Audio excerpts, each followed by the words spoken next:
एक वेगळी ओळख कामाच्या माध्यमातून मी आणि तरुणांची एक फौज, एक जीवाभावाचे माझे सहकारी कार्यकर्ते न समजता एक माझ्या घरातील कुटुंबातील शिवछत्र परिवारातील माझा एक भाऊ आहे, लहान भाऊ आहे, मोठा भाऊ आहे, या दृष्टिकोनातून आतापर्यंत मी या ठिकाणी 24 वर्षात काम करत आलेलो आहे. निश्चितपणानं या कामाची पावती येणाऱ्या व राहणार आता या 24च्या 6 महिन्यानंतरच्या निवडणुकीला परत एकदा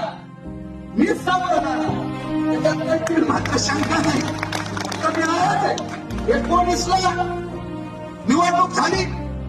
कमी त्या ठिकाणी आपण मतदानाने एक टेक्निकल असा आपला पराभव त्या दिवशी ठरवलं की निश्चितपणे काही हो पुढच्या 5 वर्षानं 2024ला अशा पद्धतीनं पराभवाच्या ह्याच्यावर कारण मीमांसा करण्यासाठी